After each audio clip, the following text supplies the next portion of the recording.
Hello students, good morning. Sanskrit class में आप लोगों का स्वागत है। कल मैंने आप लोगों को कुछ वस्तुनिष्ठ प्रश्नों को हल करने के लिए दिया था, उसका आंसर अभी आप लोग देखेंगे। तो फर्स्ट क्वेश्चन है आप लोगों का, कह जोर चलती का संधि है। अब यहाँ पर तीन ऑप्शन आप लोग देख रहे हैं। क में है कस चलती, यानी विसर्ग के स्थान पर तालव्य स हो गया है। ख में दंत स हो गया है और ग में मूर्धन्य स हो गया है।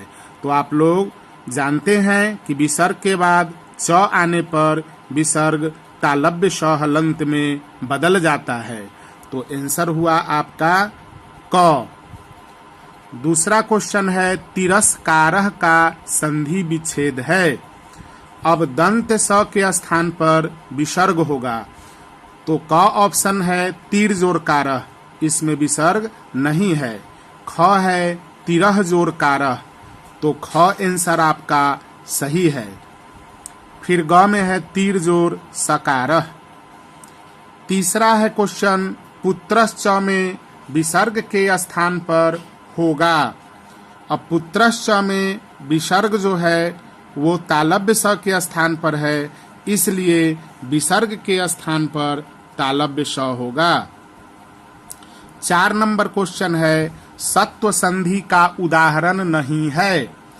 अब इन चारों में से सत्व संधि का उदाहरण कौन नहीं है वो हम लोगों को लिखना है।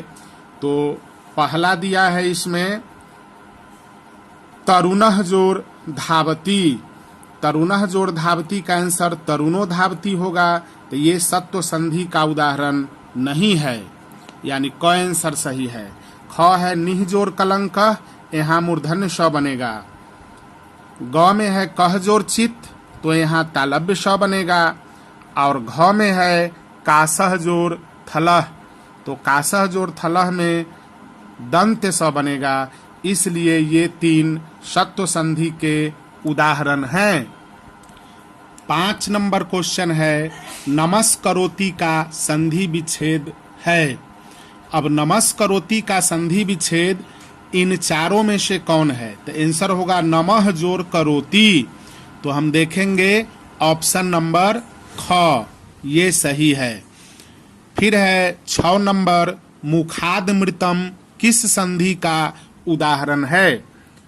अब मुखाद मृतम का संधि विच्छेद होगा मुखात जोर अमृतम, यानी त हलंत के बाद अ आ रहा है, ये व्यंजन संधि का उदाहरण है। तो इसका ग ऑप्शन सही है। 7 क्वेश्चन है अत्रैव डैश स्वर संधि है। अत्रैव कौन सा स्वर संधि है? दीर्घ है, गुण है, यन है या वृद्धि है? तो यहाँ अ जोर ए मिलके अत्र जोर एब है, ऐ बना है। ऐ बनता है वृद्धि स्वर संधि में, तो घ आंसर सही है। 8 नंबर क्वेश्चन है सूर्योदय में किन दो वर्णों की संधि हुई है। अब सूर्योदय में कौन से दो वर्ण हैं जिनकी संधि हुई है? तो यहाँ पर क ऑप्शन दिया है अ जोर दीर्घ उ। पहले हम इसका संधि विच्छेद करेंगे। सूर्य जोर उदय, सूर्य में अ है, उदय में हरस्व उ है। तो यहाँ पर हम देख रहे हैं ख में आ जोर हरस्व, तो ये आंसर भी सही नहीं है।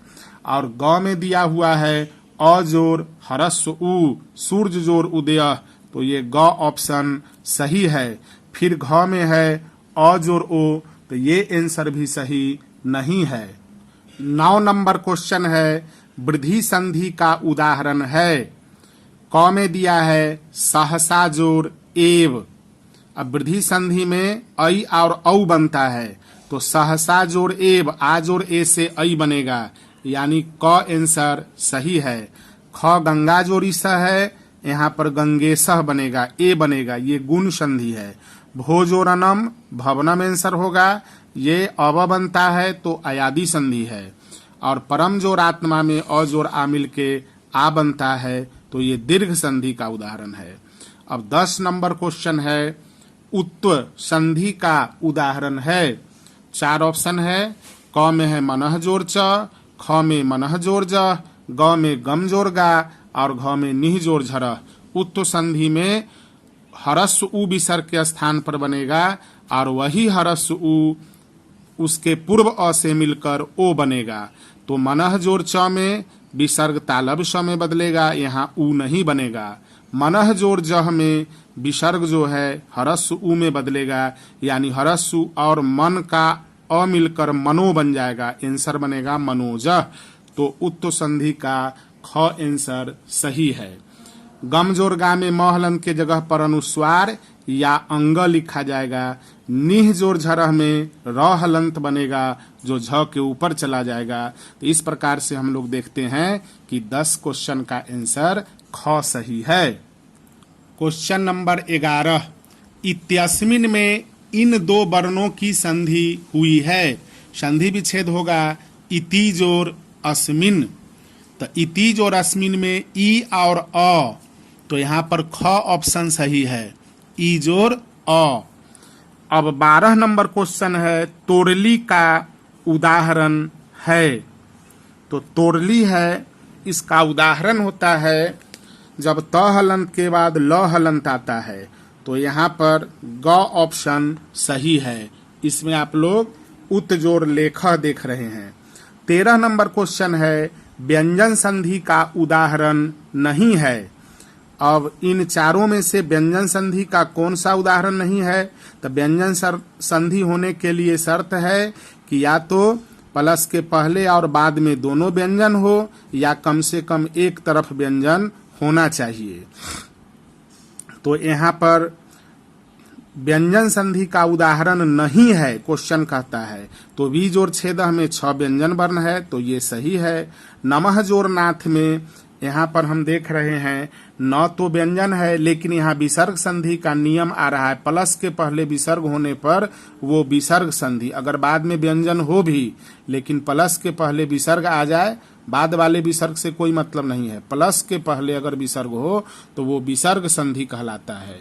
तो ये ख ऑप्शन जो है विसर्ग व्यंजन संधि का उदाहरण नहीं है। सत जोर उपदेश में त हलंत व्यंजन संधि है और बाद में हरस्व आ रहा है।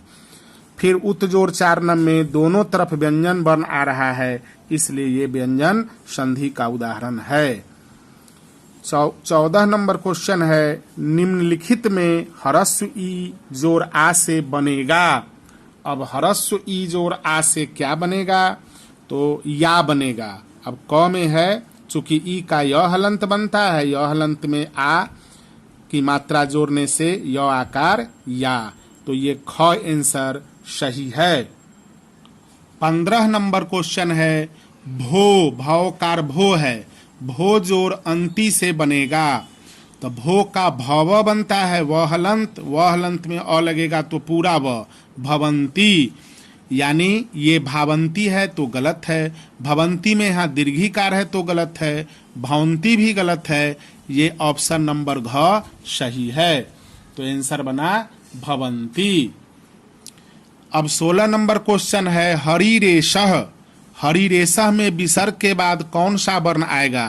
तो यहाँ भी संधि विच्छेद होगा। हरि जोर ए सह, ये र हलंत के बदले विसर्ग आएगा और ए है तो ए सह निकलेगा। ए नहीं है इसलिए यहाँ ए है। घ ऑप्शन सही है। 17 नंबर में है, विसर्ग प्लस आ के उदाहरण हैं। अब प्लस के पहले विसर्ग होना चाहिए और बाद में आ। तो यहाँ पर निह जोर आहारह, निह जोर आहारह में हम देखते हैं प्लस के पहले विसर्ग है और बाद में आ है। दुह जोर अवस्था में विसर्ग के बाद अ आ रहा है। निह जोर रोगह में विसर्ग के बाद र हलंत आ रहा है। और पितृ जोर आज्ञा में आ है लेकिन प्लस के पहले री है, विसर्ग नहीं है। 8 नंबर क्वेश्चन है, को अपी का संधि विच्छेद है। अब को अपी का संधि विच्छेद या तो को जोर अपी बनेगा, ये अवग्रह अ बन जाएगा, या फिर कह जोर अपी। तो यहाँ पर को जोर अपी में अवग्रह दिया तो ये सही नहीं है, ये ख आंसर सही है, को जोर अपी। फिर कह तो सही है लेकिन अ अवग्रह है तो ये भी आंसर सही नहीं है। और घ में के जोर अपी है तो के अपी आंसर बनता, ये को अपी है, ये इसके लिए सही नहीं होगा। अब अगला क्वेश्चन हम लोग देखेंगे। 19 नंबर क्वेश्चन में दिया है चयनम में वर्ण हैं। चयनम में संधि विच्छेद होगा चे जोड़ अनम, तो ए और अ ऑप्शन नंबर क सही है। 20 नंबर क्वेश्चन है गंगा किस संधि का उदाहरण है। तो संधि विच्छेद करने पर गम जोड़ गा, म हलंत के बाद गा लिखा जाएगा, तो प्लस के पहले म हलंत आ रहा है, तो ये व्यंजन संधि का उदाहरण है। तो आपका आंसर नंबर ग सही है। अब आज आप लोग संधि के बाद एक नया टॉपिक देखेंगे, अनुवाद। अब संस्कृत से हिंदी में अनुवाद या हिंदी से संस्कृत में अनुवाद कैसे करते हैं, ये दोनों आप इस अनुवाद में सीखेंगे। यहाँ हम शॉर्ट में आपको अनुवाद समझा रहे हैं। संस्कृत से हिंदी और हिंदी से संस्कृत बनाने में आपको आसानी होगी। जैसे अनुवाद बनाते समय ध्यान में रखने योग्य बातें, सबसे पहले बात है कि हम अनुवाद जब बनाएंगे तो किन बातों को ध्यान में रखेंगे। तो यहाँ पर जो लिखे गए हैं उनको आप लोग देखेंगे। पहला है लकारों के प्रयोग पर। तो अनुवाद बनाते समय कर्ता क्रिया के प्रयोग पर ध्यान दिया जाता है। तो कर्ता और क्रिया के लिए हम लोग लकारों का प्रयोग देखेंगे। इसमें मैं आपको कर्ता और क्रिया का प्रयोग समझाऊंगा। जब कर्ता और क्रिया का प्रयोग आप सीख जाएंगे, यानी सब्जेक्ट और वर्ब का प्रयोग सीख जाएंगे, तब मैं आपको 2 नंबर अव्ययों के प्रयोग पर आधारित अनुवाद समझाऊंगा। तो इस पर आप लोग अव्ययों के आधार पर अनुवाद बनाना सीख लेंगे, कर्ता, क्रिया और अव्यय। फिर आप लोग 3 नंबर में कारक के सामान्य नियम के प्रयोग पर, यानी कारक के विभक्तियों के प्रयोग पर, प्रथमा से लेकर संबोधन तक, प्रथमा, द्वितीया, तृतीया, चतुर्थी, पंचमी, षष्ठी, सप्तमी और संबोधन, तो ये 8 विभक्ति होते हैं। तो 8 विभक्ति यानी 8 कारक हिंदी में होते हैं, संस्कृत में तो 6 ही होते हैं, वो मैं आपको समझाऊंगा बाद में।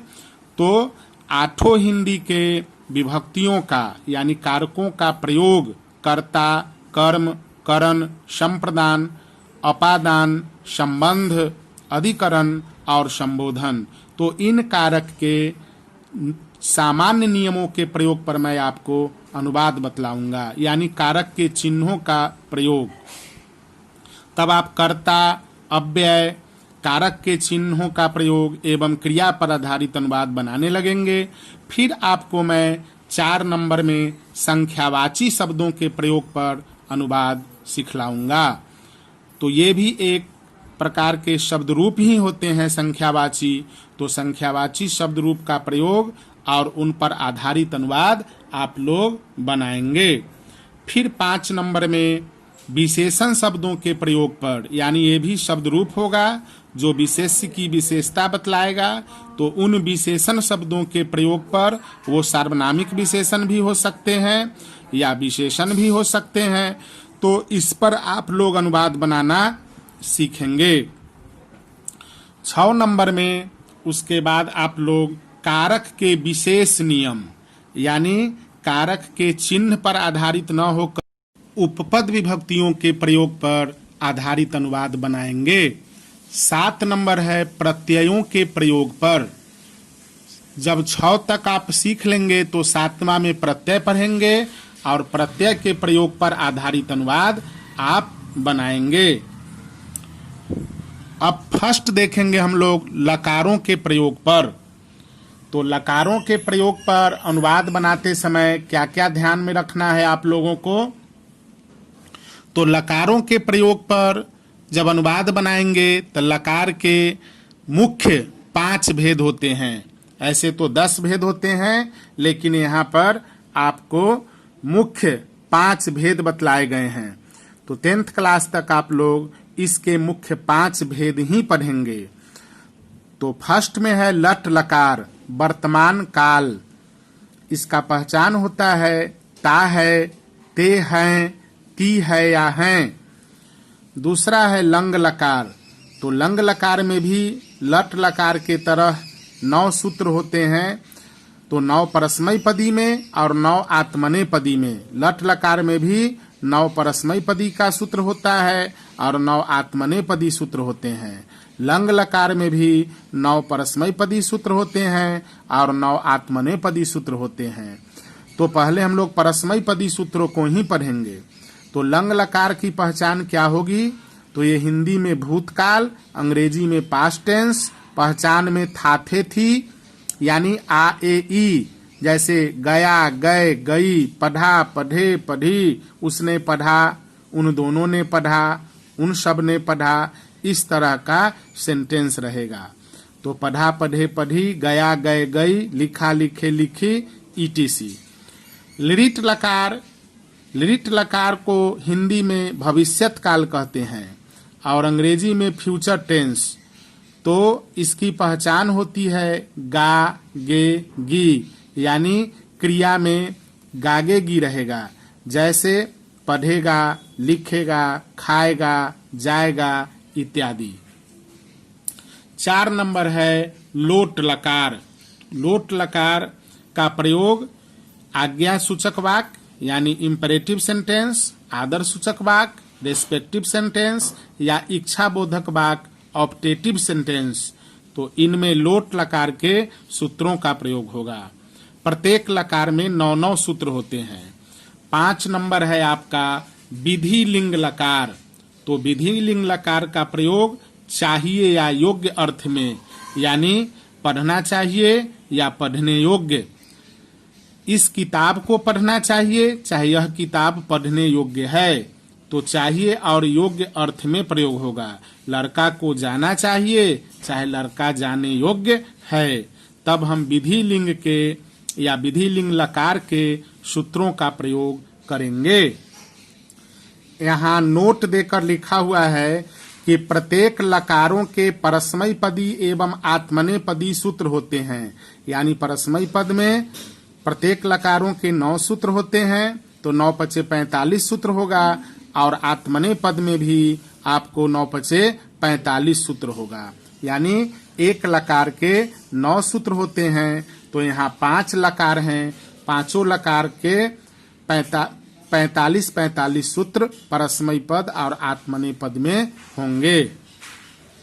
अब जैसे दिया परस्मय पद धातु, परस्मय पदी धातु या परस्मय पद धातु, परस्मय पदी धातु ही लिखिए। तो परस्मय पदी धातु कौन होते हैं? तो देखिए यहाँ पर पठ, लिख, खाद, दृश्य जिसका रूप पश्च पर चलेगा, ईटीसी। आत्मने पदी धातुएं कौन सब होती हैं? तो आत्मने पदी धातु में आप देख रहे हैं सेब, लभ, कंप, वृद्ध, ईटीसी। और उभय पदी धातु है, यानी परस्मय पदी और आत्मने पदी धातु, इन दोनों के आधार पर जिनका रूप चले, दोनों में से हम किसी पर चला सकते हैं, उसे उभय पदी धातु कहते हैं। इसमें भी कुछ धातु हैं। पच, इसका रूप तीतहंती पर भी चल सकता है और ते इते अंते पर भी चलेगा।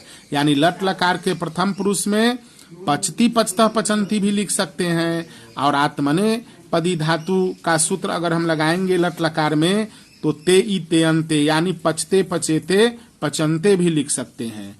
उसी प्रकार से याच का रूप हम परस्मय पदी और आत्मने पदी दोनों प्रकार से लिख सकते हैं, इसलिए ये धातु उभय पदी धातु कहलाते हैं। यज मतलब यज्ञ करना, इनका भी रूप याच मतलब मांगना, पच मतलब पकाना, तो इनका भी रूप जो है दोनों पद में चलता है, इसलिए उभय पदी कहलाते हैं। यज है, इनका भी रूप चलेगा परस्मय पदी और आत्मने पदी दोनों प्रकार से। भ्री धातु है, तो इनका भी रूप भरती भरता भरंती भी चलेगा, भरते भरेते भरंते भी चलेगा। तो इस प्रकार से हम उभय पदी धातुओं के रूप दोनों प्रकार से चलाते हैं, परस्मय पदी एवं आत्मने पदी। इसलिए इन धातुओं को उभय पदी धातु कहा जाता है। यहाँ आप लोग लकारों के परस्मय पदी सूत्र एवं उनका प्रयोग देखेंगे। तो फर्स्ट है हम लोगों का लट लकार। लट लकार का परस्मय पद में सूत्र होता है ती तह अंति सी थह थ आमी आवह आमह। यानी प्रत्येक सूत्र को पुरुष और वचन में बांटा गया। प्रथम पुरुष में 3 सूत्र होते हैं, मध्यम पुरुष में 3 सूत्र होते हैं, उत्तम पुरुष में 3 सूत्र होते हैं, और एक वचन में भी 3 सूत्र, द्विवचन में 3 सूत्र एवं बहुवचन में 3 सूत्र। तो आप लोग देख रहे हैं, अगर आपको लिखना हो प्रथम पुरुष एक वचन में किसी भी धातु का रूप तो ती लगा देंगे। प्रथम पुरुष एक वचन में जैसे पठ धातु का रूप लिखना होगा तो आंसर बनेगा पठती। पठ में ती लगने से पठती। अब यहां आप समझेंगे कि प्रयोग कैसे करेंगे। धातु प्लस सूत्र, यानी किसी भी धातु में सूत्र का हम प्रयोग इसी तरह से करेंगे। पठ धातु के साथ करना है तो पठ में ठ हलंत है, इसमें सूत्र ती जोड़ा जाएगा, तो यहाँ पर आंसर होना चाहिए था पठती, लेकिन ती के पहले अ छुपा हुआ है। तो आप जानते हैं कि पठ में अ आने से, अब बहुत से किताबों में आप लिखा हुआ भी देखेंगे अति, अतः, अंति। यहाँ उच्चारण के दृष्टिकोण से अंति में अ लिखा गया, नहीं तो इसका उच्चारण नति का नहीं होगा। इसलिए अ यहाँ आधा न का उच्चारण करने के लिए, न तो संयुक्त का उच्चारण करने के लिए अ लिखा गया। और यहाँ पर उच्चारण के दृष्टिकोण से बिना अ का भी उच्चारण हो जाता है, इसलिए तीतः लिखा गया, लेकिन प्रत्येक सूत्र में अ छुपा हुआ है। तो अति, अतः, अंति, अ का काम है इस हलंत को हटा देना। जैसा कि आप देख रहे हैं, पठ में ती जुड़ने से हलंत गायब हो गया, आंसर बना पठती। इसी प्रकार से हम पठ धातु का लट लकार में रूप देखेंगे। तो अब हम लोग पठ धातु का रूप लट लकार में देखेंगे। तो पठ धातु का रूप लट लकार में कैसे चलेगा, तो इसको पहले एक वचन, द्विवचन, बहुवचन 3 वचन में बांटा गया। चाहे शब्द रूप हो चाहे धातु रूप हो, उसको 3 वचन में लिखा जाएगा।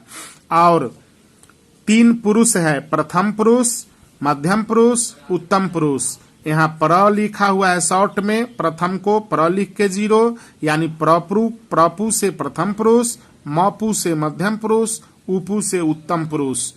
तो आप लोग देखेंगे रूप। अब तीतः अंति का प्रयोग मैंने कैसे किया पठ धातु के साथ। तब पठ ठ हलंत था, उसमें टी जोड़ेंगे। ती में के पहले हम बताया कि अ था, तो पठ में अति जुड़ने से ठ हलंत गायब हुआ, पठती। पठ में अतः जुड़ने से, यानी तह जोड़ेंगे तो अ छुपा हुआ है, हलंत को गायब कराएगा, आंसर बना पठतः। पठ में अंति जुड़ने से ठ हलंत में अ आ गया तो पूरा पठ बना, न त संयुक्त हरस स्वीकार, पठंती बना।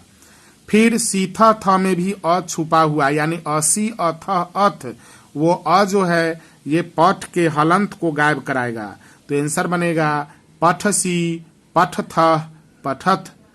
उत्तम पुरुष में आमी आवह आमह सूत्र होता है। बहुत किताबों में मी वह मह लिखा रहता है, तो मी वह मह में आप लोग अ नहीं जोड़िएगा, वहां आ जोड़िएगा। ठ हलंत जोड़ आ, तो ठवा का ठा बना, इसलिए मैंने लिखा आमी आवह आमह, मी वह मह मैंने नहीं लिखा। तो पठ में आमी जुड़ने से, यानी ठ हलंत में आ जुड़ने से आ की मात्रा ठवाकार ठा, तो बना पठामी। फिर पठ में आवह जुड़ने से पठावह, और पठ में आमह जुड़ने से पठामह। इस प्रकार से पठ धातु का रूप लट लकार के 3 पुरुषों एवं 3 वचनों में इस प्रकार से हुआ। पठती, पठतः, पठंती, पठसी, पठथः, पठत, पठामी, पठावह, पठामह। अब आप लोग यहाँ लिख धातु का रूप देखेंगे। तो लिख धातु का रूप भी लट लकार में पठ की तरह ही चलेगा। तो इसको भी मैंने प्रथम पुरुष, मध्यम पुरुष, उत्तम पुरुष, आप लोग फेयर पर पूरा लिखेंगे। प्रथम पुरुष, मपु को मध्यम पुरुष, उपु को उत्तम पुरुष, और इधर एक वचन, द्विवचन, बहुवचन लिखकर रूप चलाएंगे। तीतः अंति जोड़ने पर लिख में यहां भी हलंत गायब होगा, बनेगा लिखती, लिखतः, लिखंती। सीथा था जोड़ने पर लिखसी, लिखथ, लिखत। यहाँ पर विसर्ग होता है मध्यम पुरुष के द्विवचन में, और बहुवचन में विसर्ग नहीं होता है, याद रखना है। उत्तम पुरुष में आमी, आवह, आमह सूत्र जोड़ेंगे तो आंसर बनेगा लिखामी, लिखावह, लिखामह। अब गम धातु का रूप लट लकार में लिखेंगे तो गम धातु का रूप आदेश गच्छ हो जाता है। कुछ ऐसे धातु हैं जो मूल रूप से एक ही नाम वाले होते हैं, जैसे आप पठ लिख देखे। कुछ धातुएं ऐसे आएंगे जिनका एक दूसरा नाम आदेश होता है, तो यानी वो सहायक धातु होते हैं, दो नाम वाले धातु होते हैं, तो उसको हम गम का रूप दोनों याद रखना होगा। गच्छ पर चलेगा 4 लकारों में, लट, लंग, लोट और विधि लिंग में। केवल रित लकार में मूल धातु यानी गम पर रूप चलेगा। जिनके एक ही नाम होते हैं तो उनका जो है एक ही नाम पर 5 लकारों में रूप चलाया जाता है, और जिनके 2 नाम होते हैं उसमें लिरिट में मूल धातु रूप पर रूप चलाया जाता है, और सहायक या आदेश जो धातु होते हैं आदेश नाम वाले, तो आदेश वाले रूप पर लट, लंग, लोट एवं विधि लिंग के रूप चलाए जाते हैं। अभी आप लट लकार में रूप देखेंगे। ऐसे क्वेश्चन में आपको गम धातु का रूप लट लकार में लिखा रहे तो गमती, गमतः, गमंती नहीं चलेगा, तो गच्छ पर रूप आप चलाएंगे। प्रथम पुरुष, यहाँ पर मैंने वचन नहीं लिखा है, ऊपर में लिखा हुआ है, आप लोग अपने कॉपी में इसे नोट करेंगे। एक वचन, द्विवचन, बहुवचन, और प्रथम पुरुष में रूप चलाएंगे गच्छति, गच्छतः, गच्छन्ति। यहाँ भी हलंत गायब होते चला गया। मध्यम पुरुष में है गच्छ का रूप गच्छसी, गच्छथ, गच्छत, और उत्तम पुरुष में गच्छामि, गच्छावह, गच्छामः। अब पुरुष समझेंगे आप लोग। पुरुष किसे कहते हैं? तो बोलने वाले, यानी बोलने वाले कौन होते हैं? तो ये वक्ता कहलाते हैं। बोलने वाले वक्ता, सुनने वाले श्रोता, और जिसके बारे में कहा जाए, एनीथिंग, कोई भी वस्तु व्यक्ति हो सकता है, जिसके बारे में कहा जाए का बोध कराने वाले शब्द पुरुष कहलाते हैं। इसके मुख्य 3 भेद हैं। तो पहला भेद है प्रथम पुरुष, दूसरा मध्यम पुरुष, तीसरा उत्तम पुरुष। अब प्रथम पुरुष का परिभाषा आप देखेंगे, जिसके बारे में कुछ कहा जाए उसे प्रथम पुरुष कहते हैं। अब जिसके बारे में, राम, श्याम, मोहन, सोहन, फल, किताब, जिसके बारे में आप कुछ लिखते हैं, जैसे राम जाता है तो राम के बारे में लिख रहे हैं कि राम जा रहा है, मोहन पढ़ता है तो मोहन के बारे में लिख रहे हैं। तो जिसके बारे में भी कुछ कहा जाए तो उसको कहते हैं प्रथम पुरुष। यहाँ कुछ उदाहरण दिया गया है। रामः मीन्स राम, श्यामः मीन्स श्याम, लता मीन्स लता। फिर सह है, सह मीन्स वह, पुल्लिंग में प्रयोग होता है। सा मीन्स वह, स्त्रीलिंग में प्रयोग होता है। एसह मीन्स यह, ये पुल्लिंग में प्रयोग होता है, यानी पुल्लिंग में रहेगा। वह पढ़ता है, यह पढ़ता है, तो वहाँ वह का संस्कृत सह और पठती बनता है, उसको मैं बाद में बताऊंगा। और यह पढ़ता है पुल्लिंग रहेगा तो वहाँ यह का संस्कृत एसह लिखा जाएगा। वह पढ़ती है रहेगा तो वह का संस्कृत सा लिखा जाएगा, और यह पढ़ती है तो यह का संस्कृत ऐसा लिखा जाएगा। तो ऐसा मतलब यह स्त्रीलिंग में प्रयोग होगा, इसलिए ये पुल्लिंग और स्त्रीलिंग। फिर कह है, कह मीन्स होता है कौन, जैसे कौन पढ़ता है और कौन पढ़ती है, तो पुल्लिंग में कौन होगा तो वहाँ कह लिखा जाएगा, और स्त्रीलिंग में कौन तो वहाँ पर का लिखा जाएगा, का पठती, तो कौन पढ़ती है। तो इस प्रकार से कह मीन्स कौन, कौन जाता है, कौन पढ़ता है। तो यहाँ पर हम लोग फिर उसका अनुवाद बनाएंगे, कह पठती, और कौन पढ़ती है तो का पठती, ईटीसी इत्यादि। इस प्रकार बहुत सारे शब्द यहाँ पर आएंगे जो प्रथम पुरुष में प्रयुक्त होंगे। दूसरा है मध्यम पुरुष। तो मध्यम पुरुष का परिभाषा होगा सुनने वाले, श्रोता को मध्यम पुरुष कहते हैं। अगर आपकी बातों को कोई सुन रहा है तो वो सुनने वाला मध्यम पुरुष कहलाएगा। जैसे तुम दोनों, तुम सब, तुम पढ़ते हो तो एक है त्वम मीन्स तुम होता है, यानी तुम का संस्कृत त्वम होगा, तुम दोनों का संस्कृत युवाम होगा और तुम सब या तुम लोग का संस्कृत यूयम होगा। तो आपको दोनों तरीका से याद रखना है।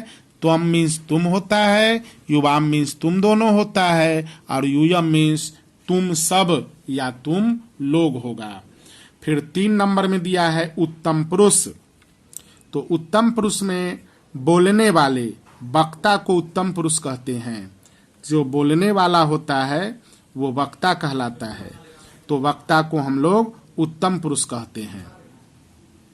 अब जैसे हम दोनों, मैं पढ़ता हूँ, हम दोनों पढ़ते हैं, हम सब या हम लोग पढ़ते हैं, तो यहाँ जो भी बोल रहा है उसको हम उत्तम पुरुष के अंतर्गत रखते हैं। तो यहाँ पर हिंदी देखेंगे, अहम मीन्स मैं, आवाम मीन्स हम दोनों, वयम मीन्स हम सब या हम लोग। और अगर संस्कृत लिखना होगा तो मैं का अहम लिखा जाएगा, हम दोनों का आवाम लिखा जाएगा और हम सब का या हम लोग का संस्कृत वयम लिखा जाएगा। अब आप लोग वचन की परिभाषा देखेंगे। जिससे किसी पदार्थ, माने सजीव हो या निर्जीव हो, दुनिया में 2 प्रकार के पदार्थ होते हैं, या तो लिविंग थिंग्स होते हैं या नॉन लिविंग थिंग्स होते हैं। तो जिससे किसी भी पदार्थ चाहे सजीव हो या निर्जीव हो की संख्या का बोध हो उसे वचन कहते हैं। जैसे बालकः मीन्स एक लड़का, बालकौ मीन्स 2 लड़के, बालकाः मीन्स अनेक लड़के या कई लड़के। संस्कृत में वचन 3 प्रकार के होते हैं। हिंदी में 2 ही प्रकार के होते हैं, एक वचन और बहुवचन। इंग्लिश में भी 2 प्रकार के आप लोगों ने पढ़ा था, सिंगुलर नंबर और प्लूरल नंबर। लेकिन यहाँ संस्कृत में वचन 3 प्रकार के होते हैं। फर्स्ट में है एक वचन यानी सिंगुलर नंबर है, 2 में है द्विवचन यानी ये ड्यूअल नंबर है, और 3 में है बहुवचन यानी ये प्लूरल नंबर है। तो संस्कृत में आप याद रखेंगे एक वचन, द्विवचन, बहुवचन। अब हम लोग एक वचन की परिभाषा देखेंगे। एक वचन किसे कहते हैं? तो जिससे किसी पदार्थ की एक संख्या का बोध हो, चाहे कोई सजीव हो या निर्जीव, उसकी एक संख्या का बोध हो तो उसे एक वचन कहते हैं। जैसे रामः मीन्स राम, यहाँ एक राम है। रामऊ रहता तो 2 राम हो जाता, बालकऊ रहता तो 2 लड़का हो जाता, बालकः रहेगा तो सीधे लड़का या एक लड़का। त्वम मीन्स तुम, ये भी एक वचन हुआ, और अहम मीन्स मैं, तो ये भी एक वचन हुआ। फिर सह का मतलब होता है वह, तो ईटीसी ये भी एक वचन हुआ। जैसे वह कोई भी काम करेगा तो एक ही रहेगा, तो इसलिए यह भी एक वचन हुआ। अब आप लोग द्विवचन देखेंगे। तो द्विवचन किसे कहते हैं? तो जिससे किसी पदार्थ की 2 संख्या का बोध हो उसे द्विवचन कहते हैं। जैसे अब उसी का रूप मैंने आगे बढ़ाया, तो रामः था एक वचन में, द्विवचन में रामऊ 2 राम। द्विवचन में वहां एक वचन में त्वम था, द्विवचन में युवाम हो गया, मतलब तुम दोनों।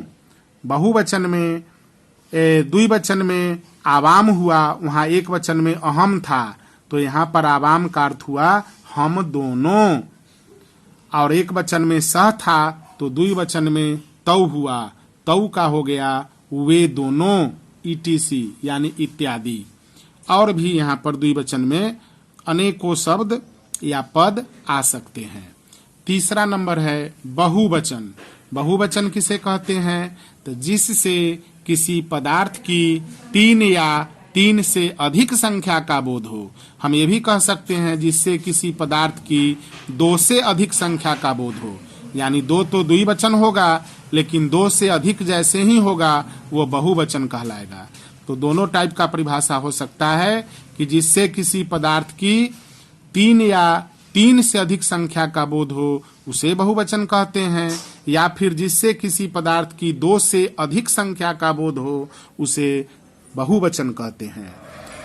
जैसे यहाँ पर लिखा हुआ है, आपको कुछ एग्जाम्पल, वो एग्जाम्पल हम आपको बता रहे हैं। रामा, कई राम या अनेक राम, यूयम, तुम सब, वयम, हम सब, ते, वे सब।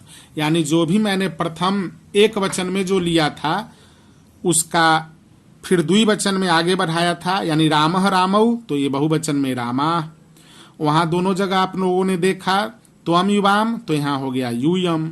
वहां था अहम आवाम, तो यहाँ हो गया वयम। और सहतौ ते था एक वचन द्विवचन में, तो उसका बहुवचन रूप हुआ ते, तो इसका अर्थ हो गया वे सब।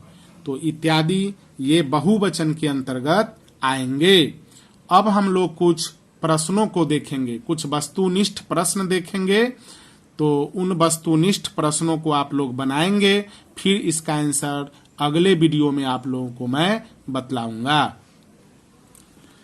तो वस्तुनिष्ठ प्रश्न में क्वेश्चन नंबर 1 है, इनमें से मध्यम पुरुष के अंतर्गत नहीं आते हैं।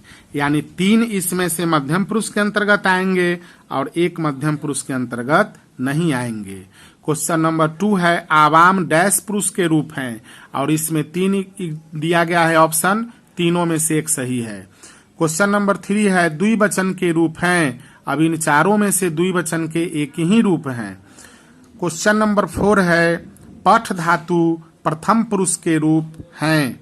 अब पठ धातु प्रथम पुरुष के रूप इन चारों में से कोई एक ही है। क्वेश्चन नंबर 5 है, द्विवचन कितने संख्या का बोध कराते हैं। अब पहला ऑप्शन दिया है 2 से कम का, कि 2 से अधिक का, कि 2 का, कि 3 का। क्वेश्चन नंबर 6 है, बालकौ किस पुरुष के रूप हैं। अब बालकौ प्रथम पुरुष के रूप हैं, या मध्यम पुरुष के, या उत्तम पुरुष के, या सभी के। क्वेश्चन नंबर 7 है, द्विवचन के रूप नहीं हैं। इन चारों में से 3 तो द्विवचन के रूप हैं, लेकिन 1 द्विवचन के रूप नहीं है। क्वेश्चन नंबर 8 है, लिख धातु मध्यम पुरुष बहुवचन का रूप है। अब लिख धातु मध्यम पुरुष बहुवचन का रूप इन चारों में से कौन है, उसे आप लिखेंगे। अगला दिया है क्वेश्चन नंबर 9, गम यानी गच्छ धातु रूप का उदाहरण है। अब गच्छ धातु रूप का उदाहरण इन चारों में से कौन है, वो आपको लिखना होगा। फिर अगला क्वेश्चन है 10 में, वयम का हिंदी अर्थ है। अब वयम का हिंदी अर्थ इन चारों में से क्या होगा। क, ख, ग, घ ऑप्शन यहाँ दे दिया गया है। 1 2 3 4 ना होकर क, ख, ग, घ है। आप चाहेंगे तो यहाँ 1 2 3 4 ऑप्शन भी लिख सकते हैं। इस प्रकार से आप लोगों ने जो भी पढ़ा उसे अक्षरशः याद करेंगे एवं इन प्रश्नों को बनाएंगे। आज के लिए इतना ही, धन्यवाद।